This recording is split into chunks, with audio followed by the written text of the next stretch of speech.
Fala pessoal, tudo bem? Sejam muito bem-vindos. Neste vídeo eu vou mostrar para vocês como usar o MLflow para você poder registrar seus experimentos e os seus modelos num passo a passo super simples de acompanhar. Olá, meu nome é Ítalo Castilho e este é o meu canal, o IT Explica. Se você já passou pela situação de estar criando um modelo de Machine Learning, experimentando diferentes configurações e de repente você se vê perdido e já não lembra mais qual foi o hiperparâmetro que gerou aquele modelo, esse vídeo é para você. Iremos mostrar hoje como você pode usar o MLflow para registrar essas configurações, parâmetros, resultados e o próprio modelo em si, e como você pode visualizar isso numa interface super simples do MLflow. Chega de falação e bora pro vídeo.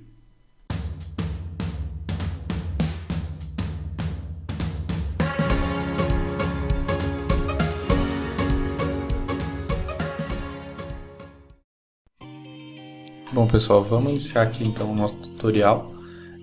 Primeiro passo que a gente vai ter que fazer aqui é clonar esse repositório, né? Vai estar aqui na descrição do vídeo e vamos precisar, depois de clonar aqui, setar um ambiente virtual Python aqui para a gente poder trabalhar e instalar os requirements. É só seguir o passo a passo ali, vou dar uma acelerada no vídeo aqui.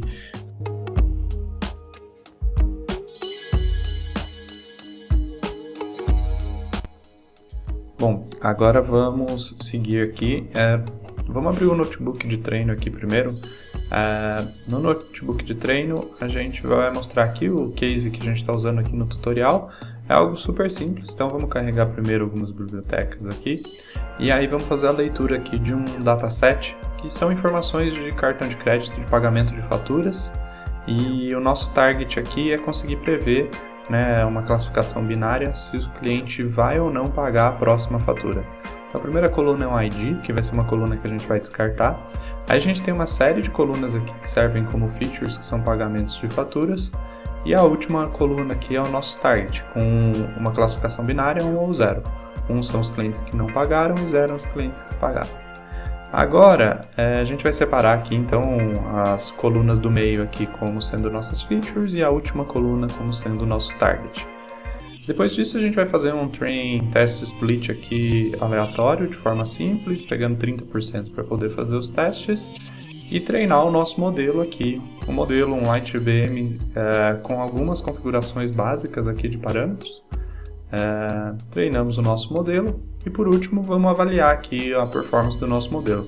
Para avaliar a performance a gente está usando o Gini, que é uma métrica aqui que vai de 0 a 1, quanto mais próximo de 1 melhor. E aí a gente tem o nosso resultado aqui, né? Então a gente consegue ver aqui no resultado que a gente tem um overfitting, né?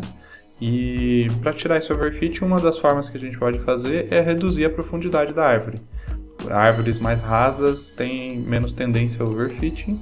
E aí, quando a gente está no dia a dia aqui tocando, a gente, num ambiente de notebook, você vai precisar comparar os dois resultados que você tinha, então você vai lá, copia e cola numa célula aqui do lado para você poder ver e a gente vê que de fato reduziu o overfitting, né? Só que, conforme a gente vai mexendo nesses parâmetros, chega um momento que fica inviável ter tracking de tudo. Então, é importante que a gente consiga ter um repositório central aqui onde a gente vai ter essas informações. E o MLflow vai ajudar a gente exatamente nisso. Para a gente fazer isso, o que a gente vai fazer é sair aqui primeiro do ambiente de notebook. Esse script Python aqui é basicamente a tradução daquele aquele notebook, só com alguns ajustes aqui de configurações. A gente tirou algumas coisas que estavam hard-coded de um código e colocou dentro de um arquivo de configuração, que é esse config.yaml aqui, que são os nossos parâmetros de treino do modelo, os hiperparâmetros do meu modelo.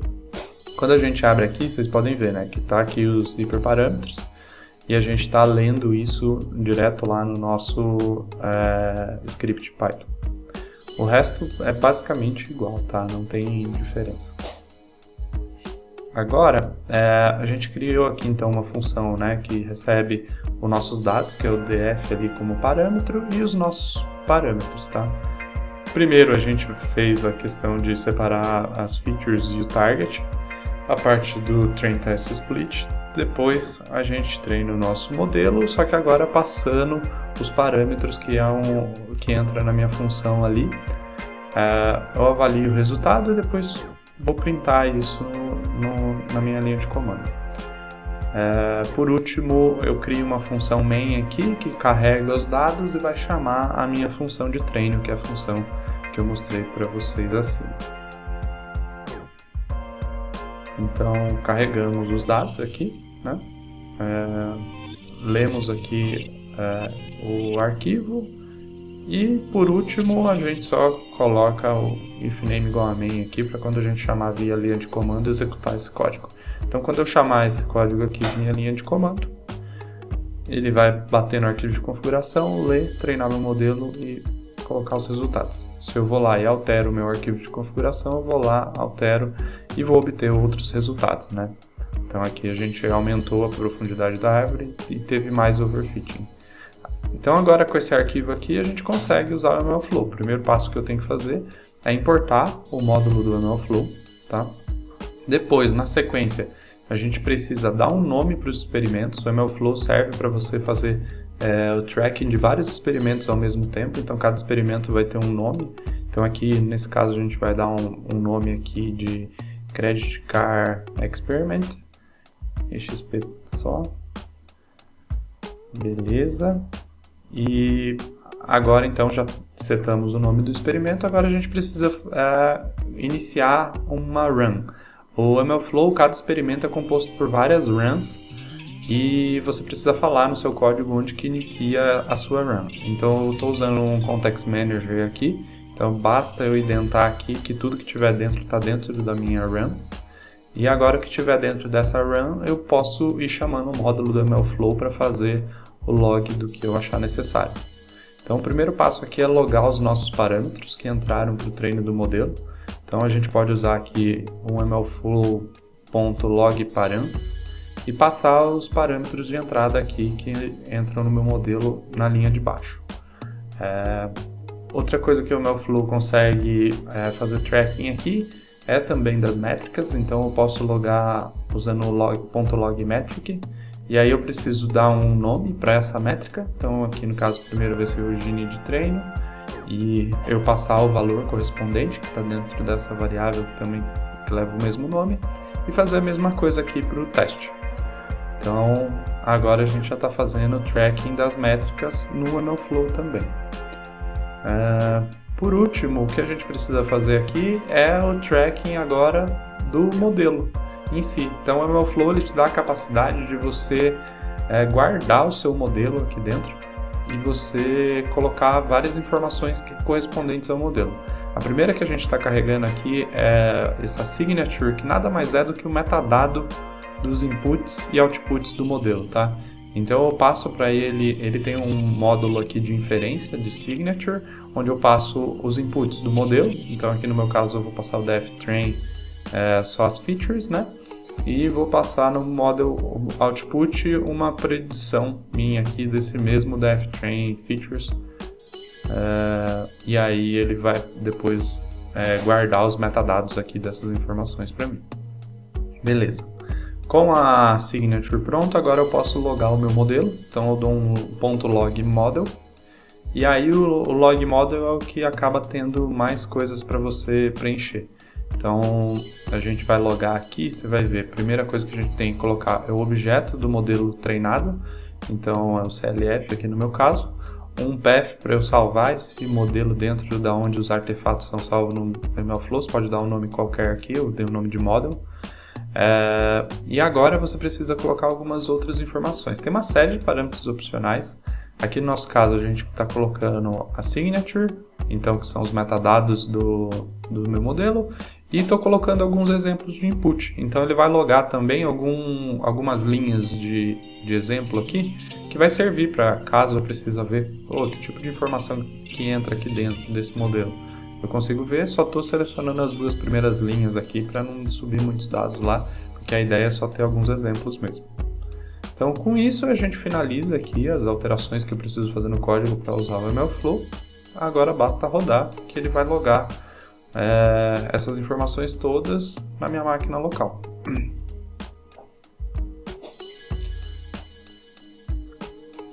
A gente vê aqui que o MLflow deu um warning, mas rodou normalmente. Agora vamos fazer a alteração lá do nosso parâmetro, voltar para 3 aqui a profundidade da árvore, executar novamente, para a gente poder também ter mais uma run, né? Cada chamada que eu estou fazendo aqui vai dar um start run dentro do meu código e vai armazenar uma nova run. Então, novamente o warning, mas rodou também sem problemas. Bom, e agora a gente consegue entrar aqui na interface gráfica para a gente poder ver tudo que a gente armazenou de dados aqui, todos os nossos experimentos. Então ele estava na porta roda local, né, na porta 5000, e aí quando eu abro aqui eu vejo a interface gráfica do MLflow. Então vocês conseguem ver aqui os experimentos, aí ele tem por padrão um default e o nosso experimento que a gente deu o nome ali, o Credit Card Experiment. Aí eu posso selecionar que informações que eu quero ver na minha tabela aqui, então eu habilitei as métricas e parâmetros, e aí eu tenho as 2 runs que eu rodei, aí tem várias informações dela, quanto tempo durou a execução desses códigos, e o mais importante aqui, as minhas métricas e parâmetros. Então a primeira ali com 3 de profundidade, a outra com 5, e as diferentes informações aqui de treino e teste. Então quando eu ordeno aqui, eu consigo ver qual que foi o meu melhor modelo em todos os experimentos que eu rodei. Abrindo aqui um modelo em específico, a gente consegue ver o ponto log model que ele rodou, né? Então a gente consegue ver aqui os parâmetros da run, as métricas da run e vários arquivos aqui que estão relacionados com o meu modelo. Então eu tenho meus esquemas que vieram lá daquela signature que eu mostrei para vocês, mostrando o que é cada informação. E aqui na direita ele já te dá uma dica de como você consegue usar esse modelo. Então, para você fazer predições tanto num Spark Data Frame quanto num Pandas. Então ele te dá aqui para ver como que você recupera esse modelo que foi logado. Aqui eu tenho uma série de metadados do meu modelo, e aí aqui eu tenho um arquivo conda.yaml, para quem usa o conda para poder gerar ambientes virtuais, eu consigo gerar a partir desse arquivo. Tenho um exemplo do meu input, que vem no formato JSON, o pickle do meu modelo, e aqui embaixo, por último, eu tenho informações do meu ambiente Python e do meu requirements, caso você queira gerar o seu ambiente virtual sem ser pelo conda, usando o próprio venv do Python. Então aqui eu tenho todas as versões dos pacotes que eu usei para esse modelo, para garantir que meu output vai corresponder com o que eu vi no ambiente de treinamento. Então agora, se a gente vier aqui e testar mais uma profundidade, vamos pôr uma profundidade de 10, que a gente deve ter mais overfitting ainda, a gente pode de novo chamar o nosso script Python aqui, para ele poder logar. Então logou lá, agora a gente vê, né, o Gini tem bem mais alto. E aí, quando eu volto na minha interface, ele aparece com o selo de que tem mais uma informação ali logada. Quando eu atualizo, eu vejo ali, né, mais uma informação no MaxDepth. E aqui o meu Gini de treino, que o meu Gini de teste ficou pior e o Gini de treino ficou melhor, com um overfitting bem mais alto. Eu consigo entrar aqui também e montar um gráfico do Parallel Coordinates, onde eu consigo colocar todos os parâmetros que entraram no meu modelo e o meu output. Então eu estou colocando o Gini de teste. E aí a gente consegue ver aqui que o melhor modelo é o que teve o MaxDepth de 3. Então ele mostra para você aqui cada parâmetro, conforme eles variaram, qual que foi o que gerou o melhor resultado, que é o que está em vermelho. Bom, agora finalizado a parte da interface gráfica, vamos usar o nosso modelo então. Então a gente tem agora um notebook aqui que a gente fez só para poder ver se a gente consegue buscar lá no registry dos modelos o arquivo pickle dele, né? O MLflow já traz uma funcionalidade aqui que facilita para a gente conseguir fazer isso. Eu preciso só passar essa string que identifica o modelo que eu quero usar lá no MLflow, na parte onde eu tenho o tracking dos meus modelos. Eu tenho essa informação, ela fica aqui dentro da pasta model, e aí tem o full path ali, onde eu consigo buscar esse modelo. Basta eu alterar esse valor aqui. Agora eu tenho uma funcionalidade aqui do próprio MLflow, né, que é o sklearn.loadModel. Eu passo esse path para ele carrega o meu modelo, passo os dados no mesmo formato que ele espera do input.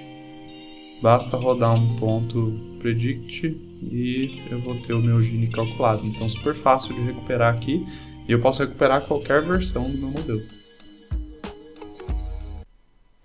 E esse foi o tutorial de como usar o MLflow. Agora você já sabe como fazer para manter seus experimentos organizados, fácil de visualizar e como consumir os seus modelos usando sua máquina local.